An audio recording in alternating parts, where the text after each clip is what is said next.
The fluorescent lights of the emergency room hummed a monotonous, indifferent tune. They buzzed over the chaos, a sterile soundtrack to pain and panic. For Nurse Alara Vance, it was the sound of anonymity. It was the sound of her new, quiet life. A life she had carefully constructed from the wreckage of her old one. She pushed a trolley laden with fresh linen, her movements deliberately slow, almost clumsy. Her worn, gray scrubs hung loosely on her frame, making her appear smaller than she was. Her hair was pulled back in a severe, joyless bun, and her eyes were perpetually fixed on the polished linoleum floor. She was the ghost of the trauma ward, a whisper of a person who refilled supply closets, changed bedpans, and fetched coffee. The other nurses, a whirlwind of brisk efficiency and gallows humor, moved around her as if she were a piece of furniture. A slow, inconvenient piece of furniture. She had been at Metropolitan General for 3 months, and most of the staff still didn't know her last name. That was the point. Anonymity was safety. Anonymity was peace.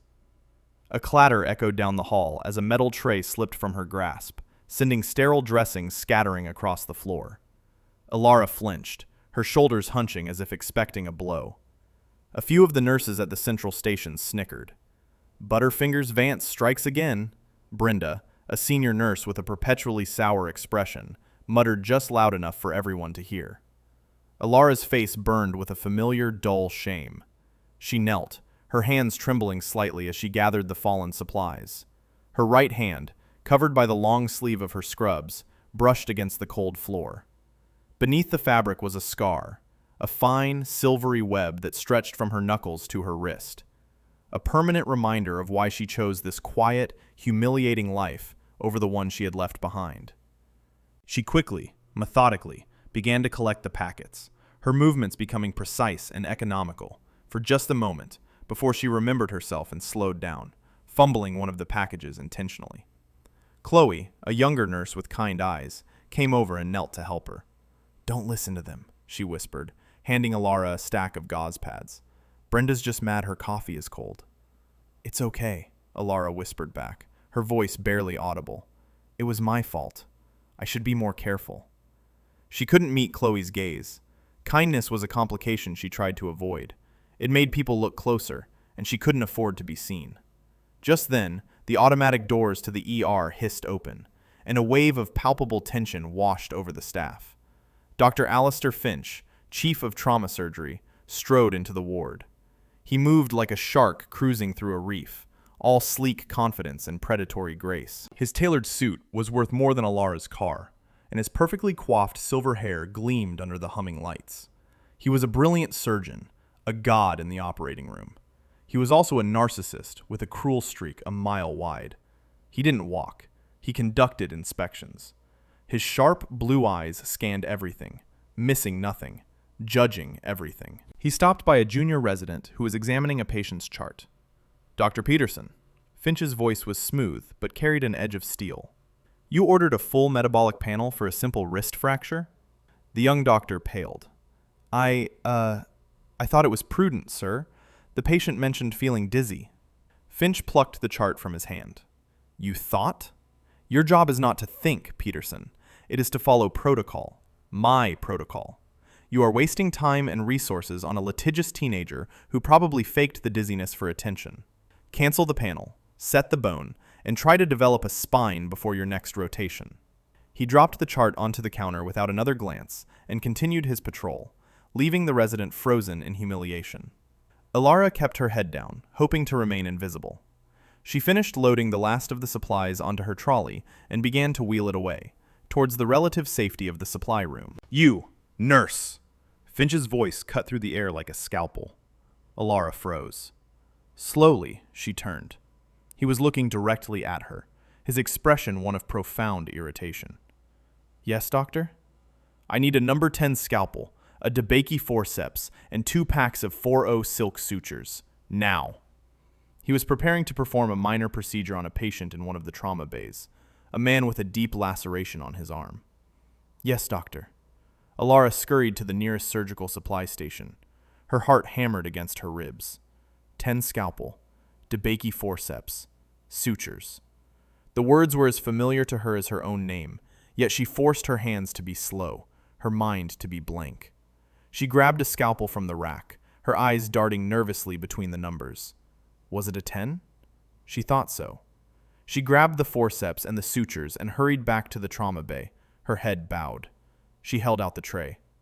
Finch didn't even look at her. He snatched the scalpel, glanced at it, and his face contorted in a mask of fury.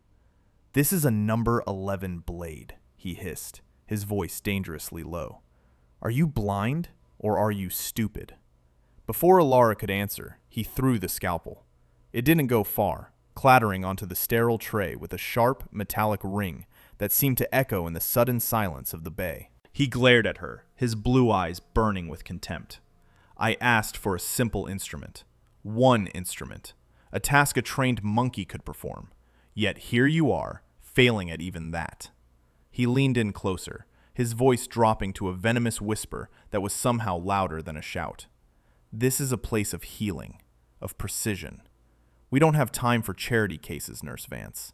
We are not a rehabilitation center for the incompetent. If you cannot handle the simplest of tasks, perhaps your supervisor should have you cleaning bedpans full-time.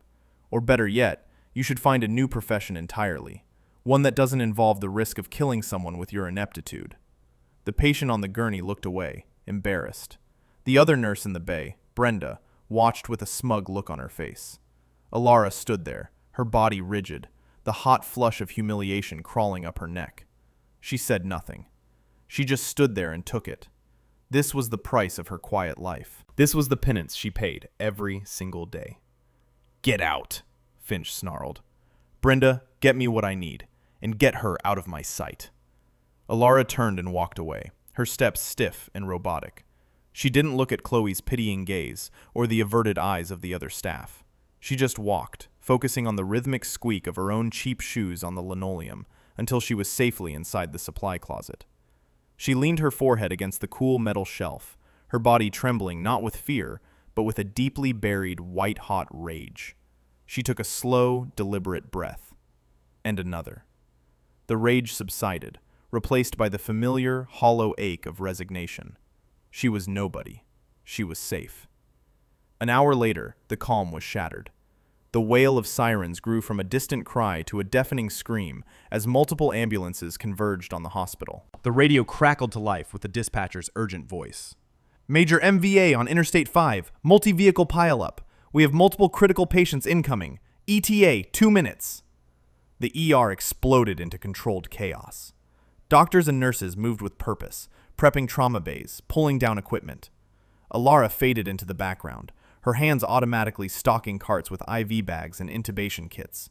She was a cog in the machine, and that was all she wanted to be. The first gurney crashed through the doors, then another, and another. The air filled with the cries of the injured and the clipped, urgent commands of the paramedics. Alara kept her head down, her world shrinking to the task at hand. Then they brought him in.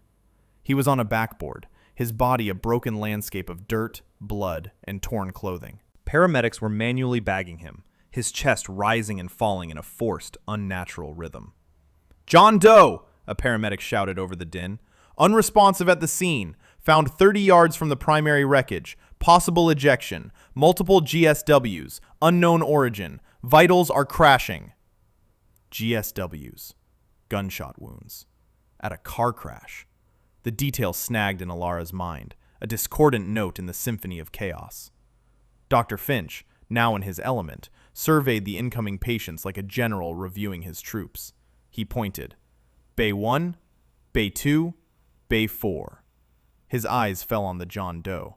He strode over, his gaze dismissive as he took in the man's ragged jeans and dirty t-shirt. He peeled back an eyelid, shining a penlight into a fixed, dilated pupil. He glanced at the hastily applied field dressings on the man's shoulder and leg. "Another street rat caught in the crossfire and then hit by a car for his trouble," Finch declared with bored certainty. "Probably gang-related. The GSWs are through and throughs. Looks like a 9mm. Nothing critical. The head trauma is the main issue, but there's minimal external bleeding." He waved a hand dismissively. "Just stabilize him, run basic labs, and ship him over to County General once he's stable. Don't waste a CT scan or my time on him. We have insured patients with a better chance of survival. Brenda, get him triaged for transfer." He turned away, already focused on a woman with a compound fracture, a patient whose insurance card was already visible in her wallet. His diagnosis was swift, arrogant, and absolute. It was also completely wrong. Alara was tasked with cleaning the John Doe and changing his dressings before the transfer team arrived. It was the kind of menial job no one else wanted. She approached the gurney, her cart of supplies rattling beside her. The man was unconscious, a breathing tube taped to his mouth. His face was a mask of cuts and bruises, but beneath the grime, his features were sharp, disciplined. He was younger than she first thought, maybe in his late 20s. She began her work with practiced, gentle hands. As she cut away the tattered remains of his shirt, her clinical detachment began to fray. The wound on his shoulder wasn't from a pistol. The entry wound was small, almost neat, but the exit wound was a catastrophic explosion of tissue. High velocity, a rifle round, a military-grade rifle round. Her fingers, wiping away the blood and dirt, traced the edges of the wound. A cold dread, a feeling she hadn't allowed herself to experience in years, began to seep into her bones. This wasn't a gangbanger. This was something else entirely. She moved to his head, carefully examining the area of impact. Finch had dismissed it, but Alara saw what he had missed. There was no large open wound, but behind the man's left ear, a deep, dark bruising was beginning to form. Battle sign. A classic, telltale indicator of a basilar skull fracture. A fracture at the base of the skull. It was one of the most dangerous injuries a person could sustain. Her gaze flickered to his body. His arms were flexed stiffly, his hands clenched into fists near his chest. Decorticate posturing, a sign of severe damage to the brainstem. Finch was going to send a man with a catastrophic, life-ending brain injury to a low-resource county hospital. It wasn't just a misdiagnosis, it was a death sentence. Panic, cold and sharp, pierced through the fog of her carefully constructed meekness. Her training, buried under years of deliberate suppression, surged to the surface. This man needed a neurosurgeon. He needed a craniotomy to relieve the pressure building in his skull. He needed it now. Then she saw it. His fingers, which had been clenched, began to twitch. It wasn't a random spasm. It was a pattern. Slow, deliberate. Tap, tap. Pause. Tap, tap, tap. Her breath caught in her throat. It wasn't a twitch. It was code. A sequence she knew as well as her own heartbeat.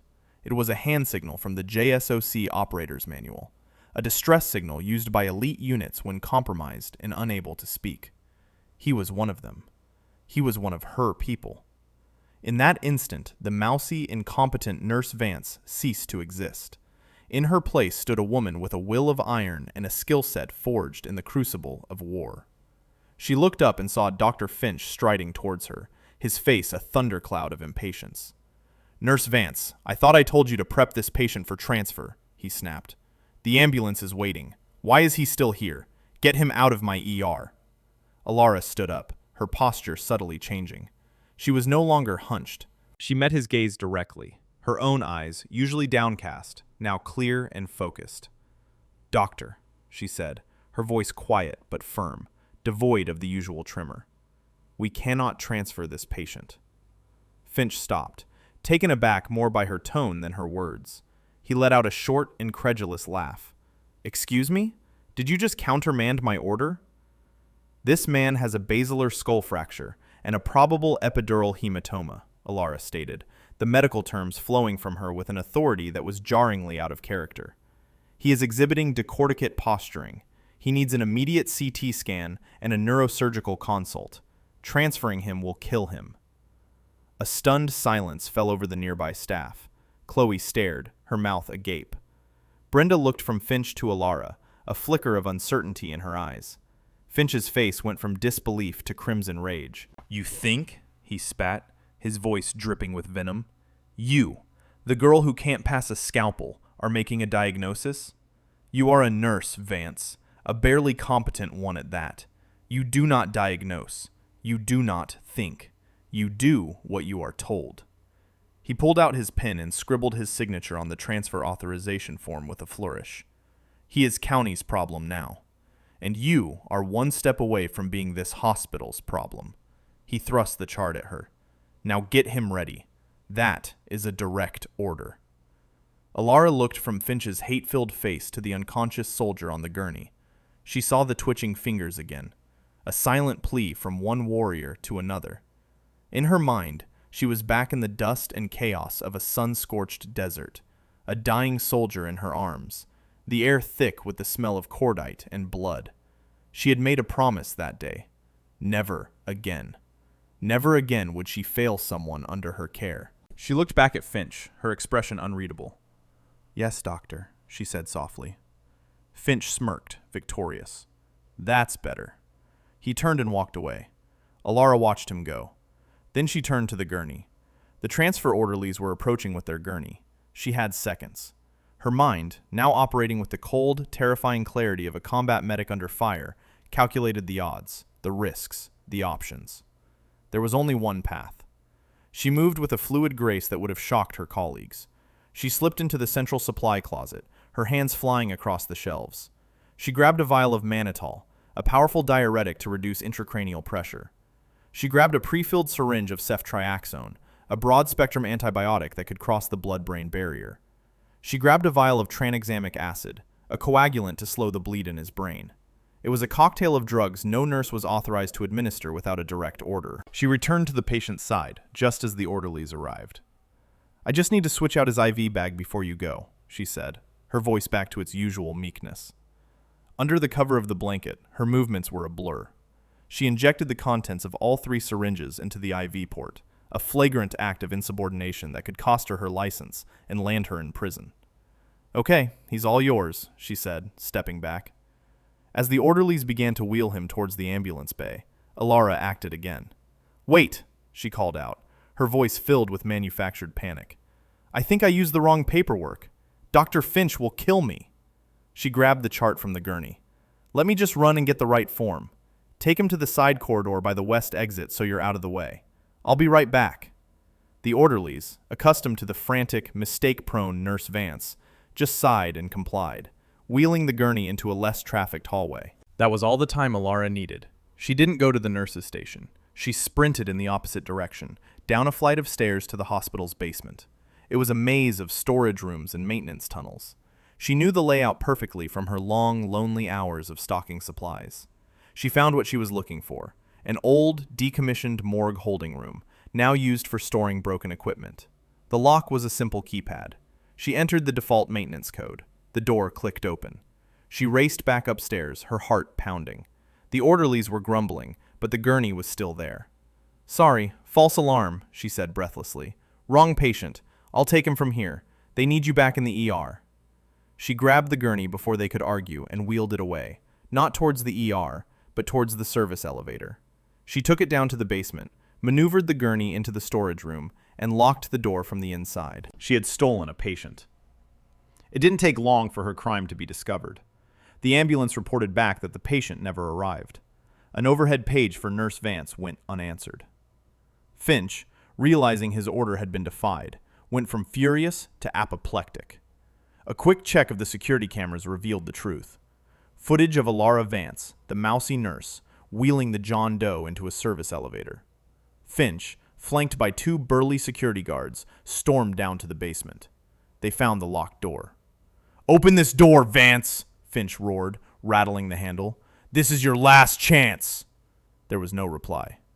"Break it down," he ordered the guards. The door splintered under the guard's shoulder. They burst in to find a surreal scene. Alara was by the patient's side. She had found a portable pulse oximeter and a blood pressure cuff. She had fashioned a makeshift headrest to keep his airway open. She was calmly monitoring his vitals, her face a mask of intense concentration. She looked up as they entered, her expression not of fear, but of annoyance at the interruption. Finch's face was purple with rage. He strode towards her, his finger jabbing at her face. "You are finished," he screamed, his voice echoing in the cavernous room. "You have committed a felony. You assaulted a patient with unauthorized medication. You have stolen hospital property, and you have willfully disobeyed a direct, life-saving order. You are fired. Fired!" He turned to the guards. "Get her out of here. Get her out of my hospital. Now!" The guards hesitated, confused by the bizarre situation. "Now!" Finch bellowed. They grabbed Alara's arms. She didn't resist. She allowed them to pull her away from the patient, her eyes staying on his monitor until the last possible second. They dragged her through the hospital, a spectacle of shame for the entire ER staff to witness. At the main entrance, Finch personally took a pair of scissors and cut her ID badge from her neck, letting it fall to the floor. "You will never work in this city again," he spat. "I will personally see to it." The security guards pushed her through the doors and out into the cold, drizzling rain. The doors hissed shut behind her, leaving her alone on the pavement, jobless, disgraced, and with the life of a soldier hanging by a thread she could no longer hold. She pulled up the collar of her thin scrub top and began the long, defeated walk home. An hour crawled by. The drizzle had turned into a steady, miserable downpour. Alara walked, oblivious to the cold rain soaking through her scrubs. She had failed. She had broken her vow. She had tried to save him, but in the end, Finch had won.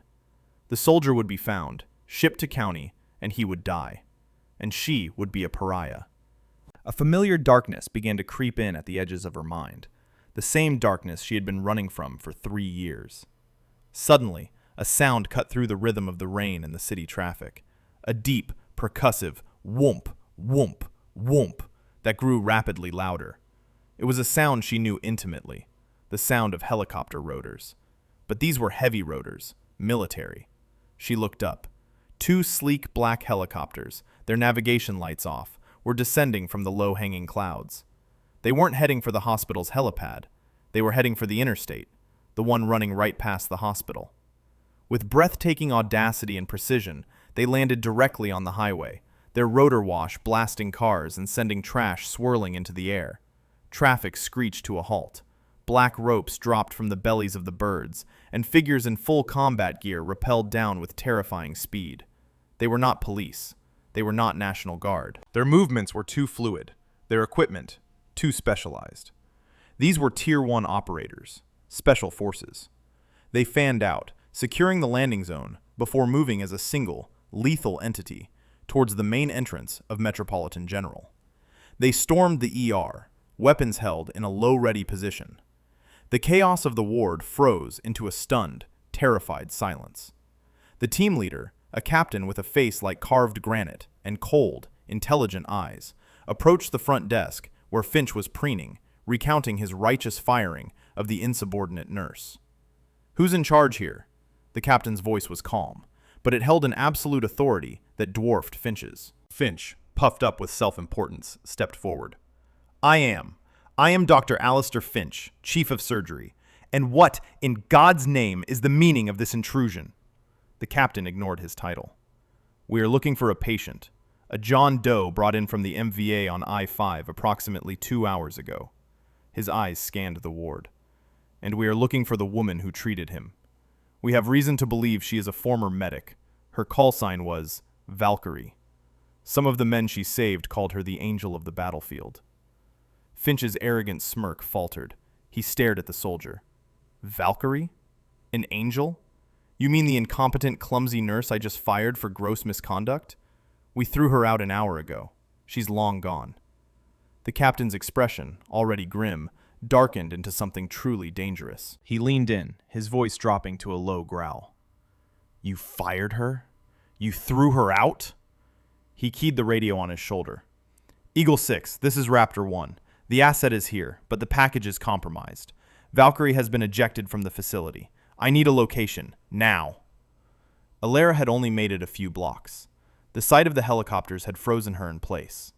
Now, a black, unmarked SUV with government plates screeched to a halt beside her, its tires spraying water. The passenger door flew open, and the same Special Forces captain from the hospital jumped out. "Nurse Vance?" he called out, his voice urgent but not threatening. "Alara Vance?" Instinct took over. Alara tensed, her body coiling, ready to bolt. This was how it happened. They found you. Her past had finally caught up with her. The captain saw the look in her eyes and raised his hands in a placating gesture. "Whoa, easy. We're not here to hurt you. My name is Captain Miller. I'm with the 75th. General Marcus Thorne sent us." The name hit Alara like a physical blow. General Thorne. Her former commanding officer. the man who had pinned the silver star on her chest before everything went wrong. "We need you, Captain Vance," Miller said, using her old rank. The word felt foreign, painful. "The John Doe you treated. It's Master Sergeant Alex Thorne. They call him Ghost. He's the General's brother. He's dying, and right now, you're the only person on this planet who seems to know what's actually wrong with him." All the fight went out of Alara. The soldier had a name, Alex, and he was the brother of the man she respected more than anyone. She had not just failed a soldier, she had failed the general. "Let's go," she said, her voice raw. "We're wasting time." The return to the hospital was a blur. She was no longer a disgraced outcast, but the centerpiece of a high-stakes military operation. Flanked by Captain Miller and 2 other operators, she walked back through the doors she had been thrown out of just an hour before. The entire ER staff stared, their faces a mixture of confusion, fear, and utter shock. Dr. Finch, who was arguing with a hospital administrator, spun around as she entered. His face went from red to a pasty white. "What is the meaning of this? You cannot be here. You are fired. Trespassing," he sputtered, his authority crumbling before his eyes. Captain Miller held up a ruggedized tablet. On the screen was the stern, imposing face of a 4-star general. "Dr. Finch," General Thorne's voice boomed from the tablet speaker, a sound accustomed to commanding armies, not arguing with surgeons. "This is General Marcus Thorne, United States Army. The patient you so cavalierly dismissed is a decorated operator under my command. Due to your gross negligence, his life is in imminent danger." The general's eyes, even through the screen, seemed to pin Finch to the spot. "As of this moment, you are relieved of all authority concerning Master Sergeant Thorne's care. Captain Alara Vance, acting under my direct authority, is now in command of this situation. You will provide her with any personnel, equipment, or resources she requires, without question or delay. If you obstruct her in any way, you will answer directly to the Department of Defense for dereliction of duty and obstruction of a federal operation. Is that understood?" Finch stood, speechless, his mouth opening and closing like a fish. The color had drained completely from his face. He looked at Alara, at the quiet, clumsy nurse, now flanked by elite soldiers and backed by the full power of the U.S. military. He looked at her, and for the first time, he saw not an incompetent underling, but something he could not comprehend. Chloe stared at Alara with wide-eyed, unadulterated awe. Brenda, the snide senior nurse, looked like she was about to be physically ill. Dr. Evans, the senior physician who had stood by and watched Finch's abuse, now looked profoundly ashamed. Alara didn't spare any of them a glance. Her focus was absolute. "Get him out of that storage room," she ordered, her voice ringing with a command presence she hadn't used in years. "I need the best CT scanner you have online, now. Page Neurosurgery. Tell them it's a stat consult for a suspected epidural hematoma with basilar fracture. And get me a full surgical tray for a burr hole procedure. Now. Move!" The ER staff, accustomed to Finch's tyranny, now scrambled to obey a new, more potent authority. Alara was no longer a ghost. She was a storm. Under Alara's direct supervision, Alex Thorne was carefully moved to the radiology department. The CT scanner whirred to life, its powerful magnets mapping the intricate, damaged landscape of his skull. Alara stood beside the technician, her eyes fixed on the images appearing on the screen, cross-section by cross-section. "There," she said, pointing. "Just as I thought." The scan confirmed her field diagnosis with chilling accuracy. A massive epidural hematoma, a bleed between the skull and the protective outer layer of the brain, was compressing his brainstem. The basilar skull fracture was clearly visible. He was a ticking time bomb. But then she saw something else, something the scanner flagged as an anomaly. Embedded within the fractured bone fragments near the brainstem was a tiny, non-metallic object. It was no bigger than a grain of rice. "Zoom in on that," she ordered the technician. "Magnify and enhance sector gamma 7.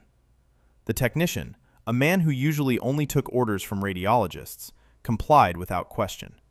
The image resolved. It was a microdata chip, shielded by a ceramic casing designed to be invisible to most scans. Alex Thorne wasn't just a sniper, he was a courier. The car crash was no accident. It was a wetwork ambush by professionals who wanted that chip, and they were willing to kill for it. The stakes of the situation had just escalated, from a medical emergency to a matter of national security. Captain Miller stood behind her, his face grim. He had been on a secure line with General Thorne. "The General confirms," he said in a low voice. "Ghost was on a solo exfiltration from a deep cover op. That chip contains actionable intelligence on a mole high up in the European command. It's the only copy. If we lose that chip, or if it falls into the wrong hands, our entire intelligence network in Eastern Europe could be compromised." Alara's mind raced. Finch's baffling insistence on getting rid of Alex, on shipping him to a low-security facility, suddenly clicked into place. It wasn't just arrogance or a desire to save money. It was deliberate. "General Thorne said there might be a leak on this side too," Miller continued. "Someone feeding information to the hostiles who ambushed him. They were likely paid to ensure he died on the table, or was moved somewhere they could finish the job quietly." He looked towards the ER. Finch. His behavior. It's more than just negligence. Intelligence had already run a preliminary background check. Dr. Alistair Finch, despite his high salary, had massive, crippling gambling debts. He was desperate. He was the perfect target for a bribe. He wasn't just an arrogant fool. He was a traitor. "We need to get that chip," Alara said, her voice steely. "And to do that, I need to open his skull. I need an operating room. The best one you have." They prepped OR3, the state-of-the-art neurosurgical suite. Finch was physically barred from the entire surgical floor by two stone-faced operators. But he was cunning. Realizing his plan was falling apart, he activated his contingency. He sent a coded text message from a burner phone. "Package is compromised. Cleaner required. OR3. Inside the operating room, the atmosphere was thick with tension. Alara was scrubbed in, her hands, once deliberately clumsy, now moving with the steady, practiced grace of a master surgeon. The years of pretending fell away, and only the expert remained. A military surgical tech, part of Miller's team, assisted her. Two more operators stood guard outside the door. "Scalpel," she said. The tech slapped it into her palm. She leaned over Alex, ready to make the first critical incision for the burr hole that would relieve the deadly pressure on his brain. At that moment, the OR door swished open. A hospital orderly entered, pushing a mop bucket. "Sorry," he mumbled, his head down. "Just need to clean a spill." Alara didn't even look up from her patient.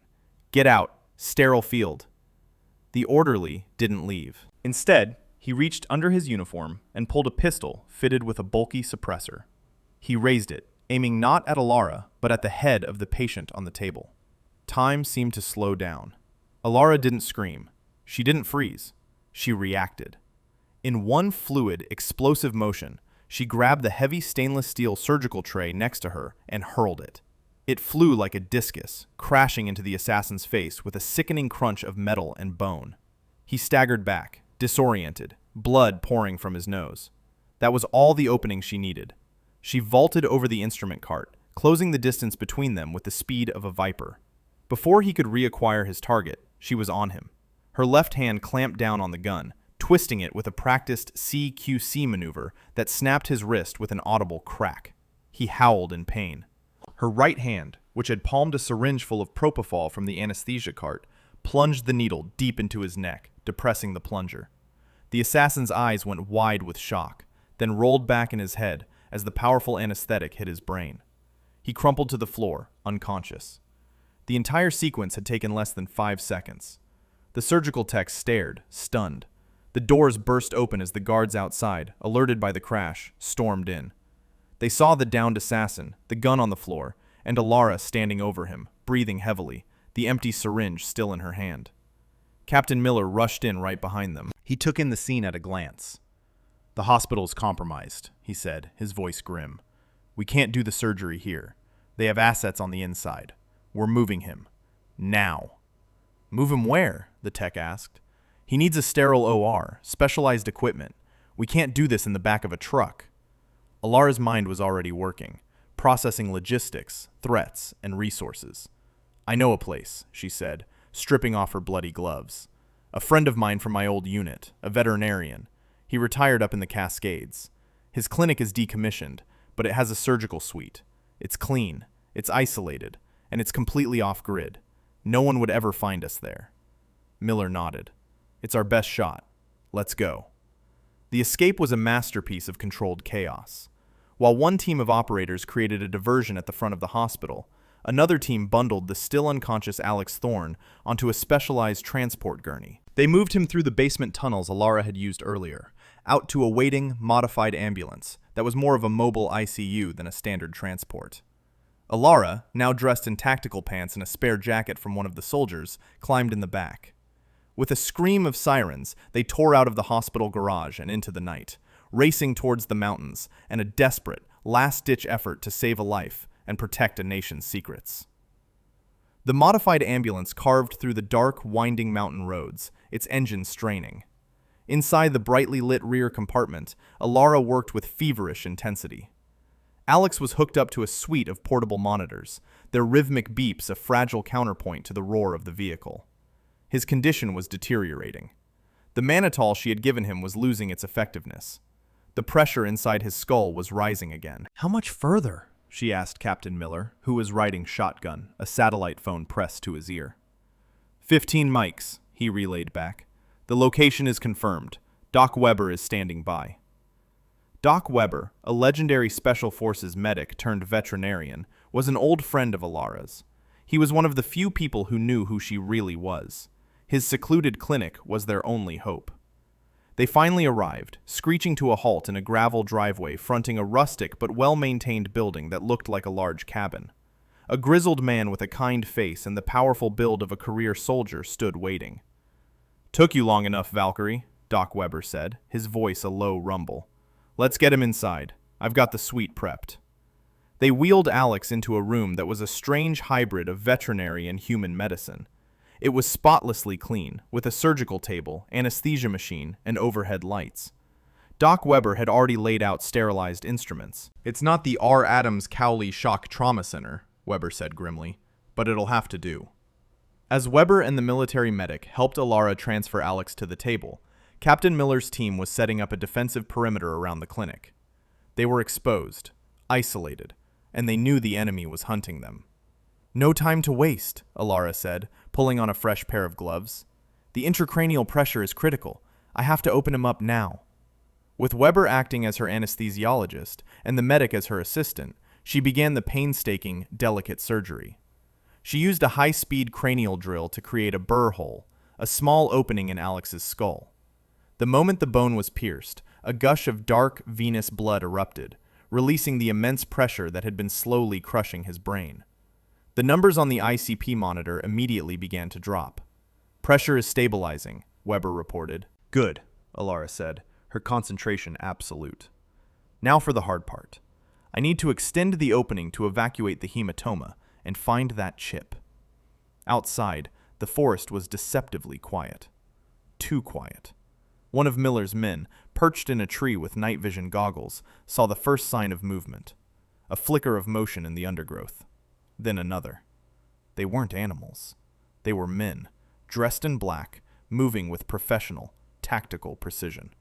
"Contact!" he hissed into his radio. "Multiple hostiles, east perimeter, 100 meters and closing." The night exploded. The staccato bark of suppressed submachine guns was answered by the heavier, more authoritative cracks of the operator's M4 rifles. Green and red tracers stitched patterns through the darkness.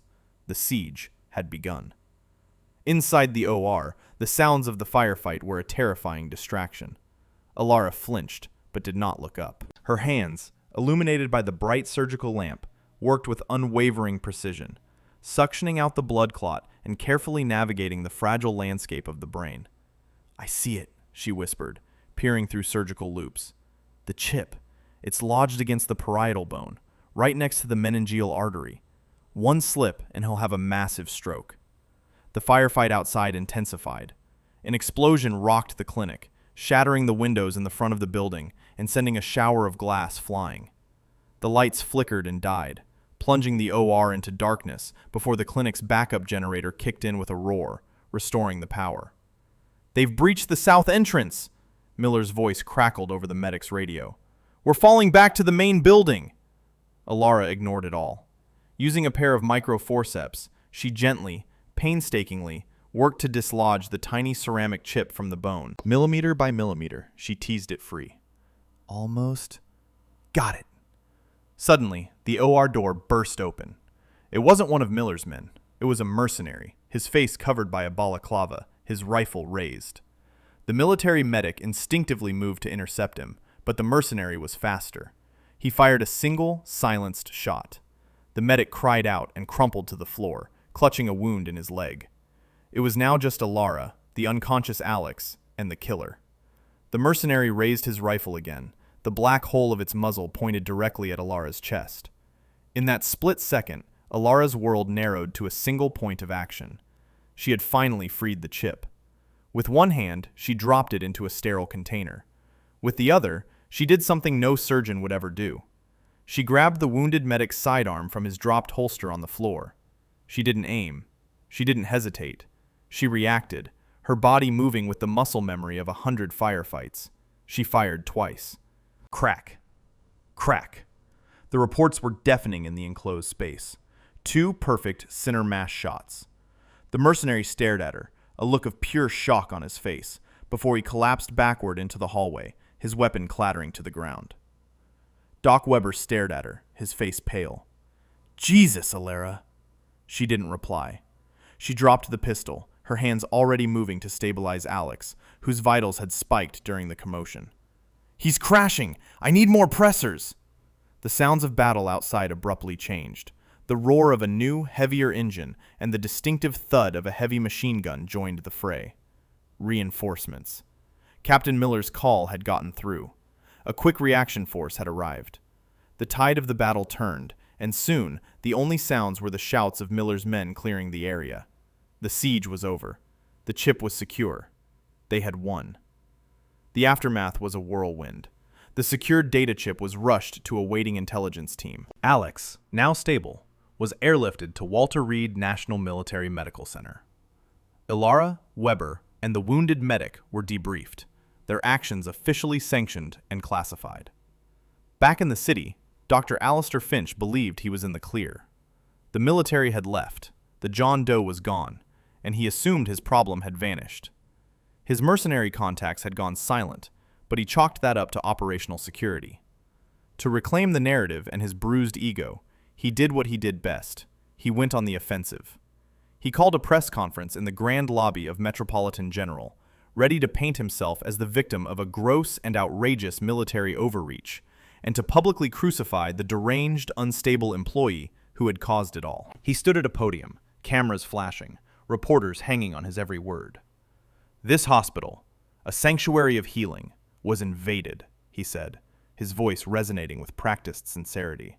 And it was all due to the actions of one deeply disturbed individual, a nurse named Alara Vance, whose dangerous delusions put a patient's life at risk. As he was about to launch into another tirade, the main doors of the lobby swung open. The reporters turned as one. A path cleared as General Marcus Thorne, in his full dress uniform, strode into the lobby. Beside him was Captain Miller, and being pushed in a wheelchair by a smiling Doc Weber was Master Sergeant Alex Thorne, his head bandaged, but his eyes clear and alert. And walking beside them, her head held high, was Alara Vance. Finch froze, his words dying in his throat. General Thorne walked directly to the podium, gently moving Finch aside as if he were a piece of furniture. Dr. Finch has just made some very serious allegations, the general said, his voice calm and cold. He speaks of delusions and patient risk. Let's talk about risk. He nodded to Captain Miller, who held up a small audio player and pressed a button. A recording filled the silent lobby. It was a phone call. Finch's voice, unmistakable, filled the air. The price is $50,000, Finch's recorded voice said. For that, I'll make sure that John Doe never leaves the hospital. A potassium chloride injection in his IV. It's untraceable. Looks like a heart attack. No one will ever know. A gasp went through the crowd of reporters. Finch's face, broadcast live on every local news channel, turned the color of ash. Lies! He shrieked, his composure shattering completely. That's a fabrication, a deep fake. She's a nobody, a clumsy, stupid nurse. I am the chief of surgery. I am Dr. Alistair Finch. 2 uniformed police officers, who had entered unnoticed behind the general's entourage, stepped forward. They took Finch by the arms. He began to struggle, his shrieks echoing in the marble lobby. "You can't do this to me. I am a pillar of this community." He was babbling, weeping, a pathetic wreck of the arrogant god he had pretended to be, as they handcuffed him and dragged him away. Brenda, who had been standing in the back enjoying the show, fainted dead away. Dr. Evans, the cowardly senior doctor, pushed his way through the crowd and stood before Alara, his face etched with shame. "Nurse Vance, Captain Vance, I am so sorry," he stammered. "I knew he was wrong. I should have spoken up. I failed you." Alara looked at him, her expression unreadable for a moment. Then she gave a slight, almost imperceptible nod. Forgiveness was a long road, but the first step had been taken. General Thorne took the podium again. "Let me introduce you to a real hero," he announced, his voice booming with pride. He placed a hand on Alara's shoulder. "This is Captain Alara Vance, retired, United States Army. Recipient of the Silver Star for gallantry in action during Operation Nomad Fury. On that day, with her unit pinned down and suffering heavy casualties, then Sergeant Vance ran across open ground under heavy fire, not once, but 5 times, to render aid and drag her wounded comrades to safety. An injury sustained during that action forced her into an early, undeserved retirement." He looked out at the stunned faces. "She came here seeking peace and quiet. Instead, she found corruption and negligence.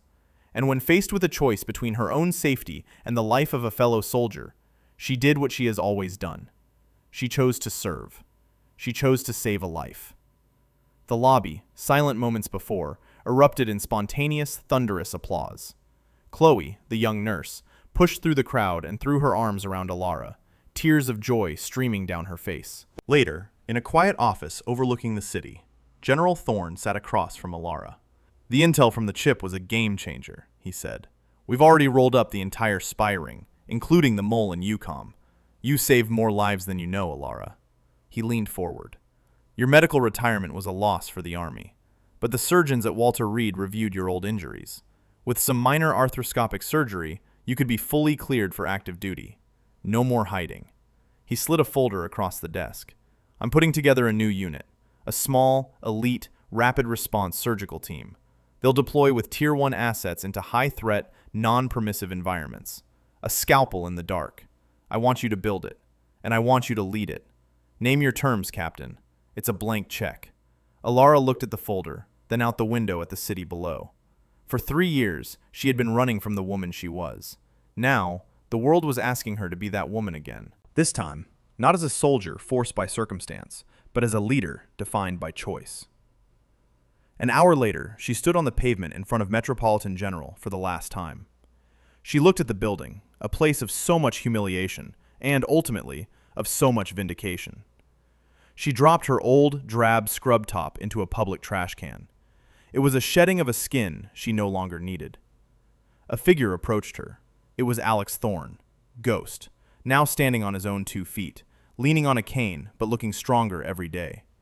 He stopped in front of her. "They called you the angel on the battlefield," he said, his voice still a little raspy but strong. "I get it now. You saved my life. In that ER, and again in that clinic." He gently took her right hand, the one with the silvery scar. He traced the faint lines with his thumb. "My brother told me how you got this, pulling our platoon leader out of a burning vehicle." Alara looked down at their hands.